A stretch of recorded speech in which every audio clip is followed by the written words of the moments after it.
pada hakikatnya dalam negara demokrasi seperti halnya dengan negara saudara juga, demonstrasi diakui sebagai salah satu cara untuk menyatakan pendapat. Demonstrasi para pemuda kami KAPI mempunyai landasan yang positif sesuai dengan kemurnian jiwa pemuda, ialah sebagai manifestasi dari hati nurani rakyat. Kita semuanya selalu harus ikut menjaga agar kemurnian jiwa pemuda tersebut dapat selalu dipertahankan.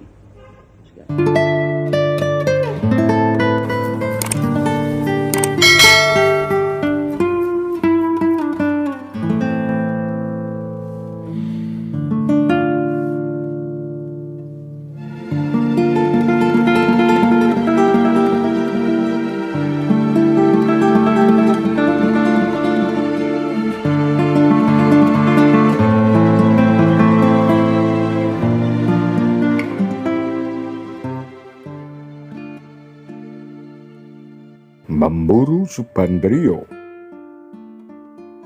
Digadang-gadang sebagai suksesor Bung Karno, Subandrio justru menjadi buronan nomor 1 Soeharto.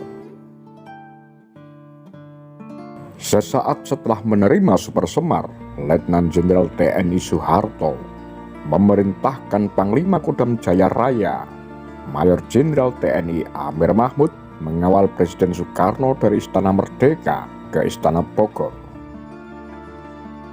Untuk alasan keamanan pula, Bung Karno meminta agar semua pos RPKAD yang ada di titik-titik yang akan dilewati harus disingkirkan. Dalam tugas pengawalan itu, Soeharto menyisipkan misi khusus kepada Amir Mahmud.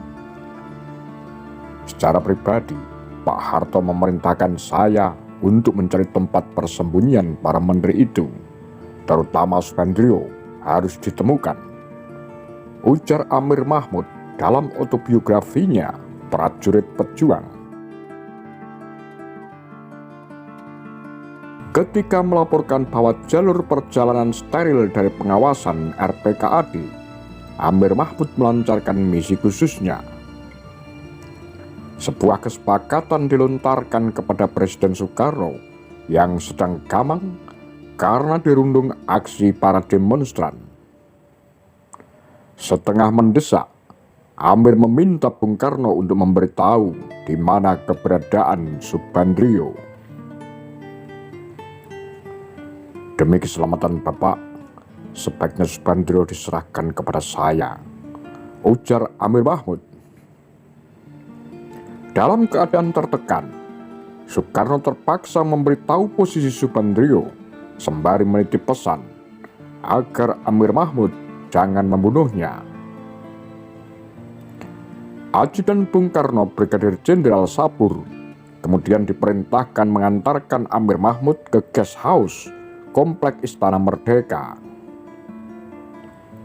Di lantai atas guest house yang tampak bukan hanya Subandrio, melainkan menteri lainnya yang masuk daftar penangkapan seperti Sumarno, Armunanto, dan Sutomo. Semuanya kena ciduk. Amir Mahmud lantas memerintahkan pasukannya menggelandang Subandrio ke markas Kodam Jakarta Raya untuk diproses lebih lanjut. Subandrio terindikasi PKI. Subandrio telah masuk daftar pencarian jauh sebelum instruksi Soeharto untuk menangkap 15 menteri. Komandan RPKAD Kolonel Sarwo Edi Wibowo telah mengerahkan pasukan tanpa inisial untuk memburu Subandrio sejak akhir Februari 1966.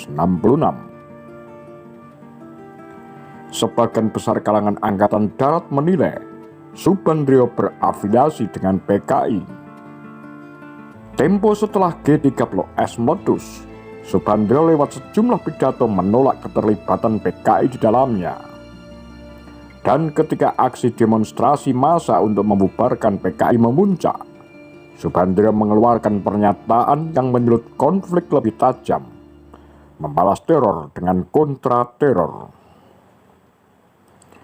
Subandrio yang memegang 3 jabatan strategis boleh jadi seorang politisi ulung. Dalam kabinet Wikura, dia menjabat wakil Perdana Menteri, merangkap Menteri Luar Negeri, dan Kepala Badan Pusat Intelijen BPI. Namun Kemal Idris, Panglima Kostrad saat itu, meragukan bila Subandrio terindikasi PKI. Dia memang bermaksud menjadi tokoh politik yang besar, sedangkan satu-satunya cara yang bisa menjadikan dia tokoh politik hanya melalui PKI. Tapi apakah dia 100% PKI? Buat saya sebenarnya dia hanya ikut-ikutan saja, ujar Kemal Idris dalam bertarung dalam revolusi. Angkatan Darat kian hari memusuhi Subandrio, mengingat dirinya sebagai tangan kanan Presiden Soekarno. Di tengah kecamuk gerakan anti Soekarno, Subandrio menjadi orang pertama yang menghimpun kekuatan massa pendukung Soekarno sebagai barisan Soekarno. Hubungan rapat Subandrio dengan Bung Karno di satu pihak dan tuntutan massa mengganyangnya di lain pihak membuat aparat intelijen dan keamanan ekstra cemas. Yoga Sukomo, perwira intelijen Kostrad saat itu, mengkhawatirkan jika seandainya massa ataupun pihak-pihak tertentu yang balas dendam lantaran sakit hati bertindak nekat, membunuh Subandrio misalnya. Bila hal ini terjadi, bukan tidak mungkin Bung Karno akan marah besar dan membela Subandrio habis-habisan. Itu berarti menyulut perang saudara yang sulit diperhitungkan kapan berakhirnya.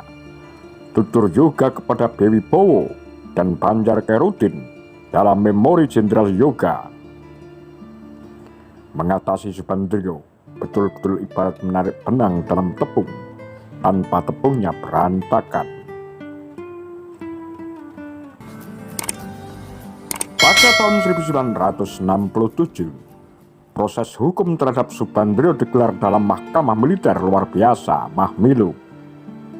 Anehnya, dakwaan buat Subandrio bukan karena terindikasi PKI atau terlibat G30S.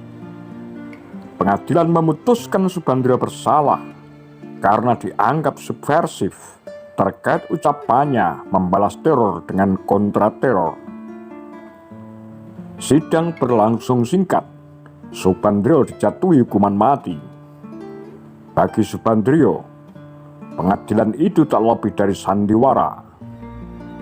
Mereka gagal membunuh saya secara terang-terangan di sidang kabinet 11 Maret 1966. Toh mereka bisa membunuh saya secara konstitusional di pengadilan sandiwara ini, ujar Subandrio dalam memoarnya, Kesaksianku tentang G30S. Naik banding dan kasasi, saya tempuh sekadar semacam refleks menghindari kematian. Namun upaya hukum itu percuma, sebab pengadilannya saja sudah sandiwara. Namun nasib mujur masih menyertai Subandrio yang tercatat sebagai duta besar Indonesia pertama untuk Inggris. Reputasi Subandrio sebagai duta besar dan menteri luar negeri menghindari dirinya dari senapan regu tembak.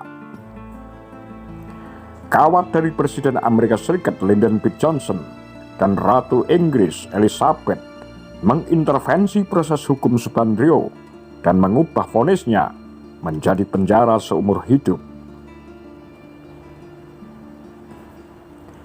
Selama hampir 30 tahun, Subandrio menjadi penghuni penjara di sel isolasi, terpisah dari narapidana lain sebagai tahanan politik.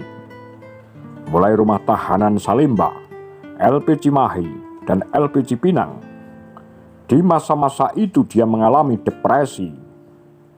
Pada 1978, tatkala masih meringkuk dalam penjara, anak tunggal Subandrio, Budoyo, meninggal karena serangan jantung. Tak lama kemudian, istri Subandrio Hurstiyati menyusul. Subandrio bebas dari penjara pada tahun 1995. Ketika pemerintahan Orde Baru runtuh pada 1998, kebebasan bersuara terbuka bagi siapa saja, termasuk pula untuk mereka yang dulu pernah dibungkam oleh rezim Soeharto, tak terkecuali bagi Subandrio. Kesalahan saya satu-satunya adalah menjadi pengikut setia Bung Karno, kata Subandrio. Namun kemudian saya tidak menyesal menjadi pengikut setia Bung Karno, sebab itu menjadi tekad saya, dan ini merupakan resiko bagi semua orang yang berkecimpung di bidang politik.